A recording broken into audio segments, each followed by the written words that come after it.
wake up call that the biggest and most traumatic thing in your life ever to happen. Everybody that's close to you, that you were there for, that relied on it, all this, you know, they don't want nothing to do with it. They just shut it down or ignore it or distance themselves from you.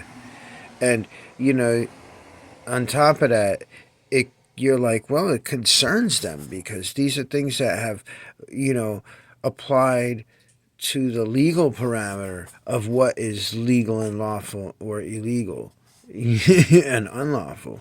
And it's like that concerns everybody. So the disappointment is another thing because it feels like it's ongoing. Because when injustice is administered on that level, it's just a disgrace. It's a dishonor. It's lack of diplomacy.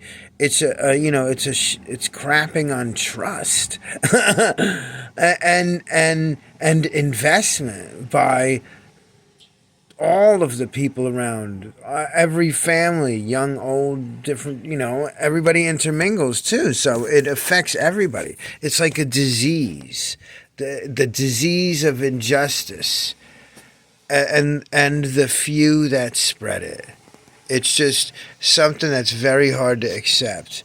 And I never want to accept it. And it's hard to get over because they're still alive. There's still means and formalities and processes that say, and venues that say that, it is against the law what happened, because a law, statute, whatever, this is, I became the victim of his ego to portray his ignorance in an effect that he was enforcing something based on his ignorant profiling of me and the other one too. So it's like really, it is against the law to call and people call hits on people for stuff like anyway. So that's what it is. It's the injustice of it all, and it's hard to get over because your dignity and the trust is there,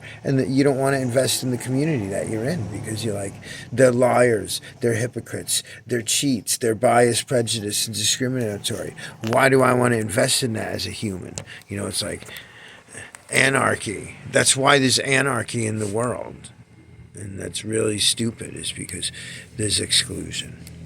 Anyway, that's the effects of injustice.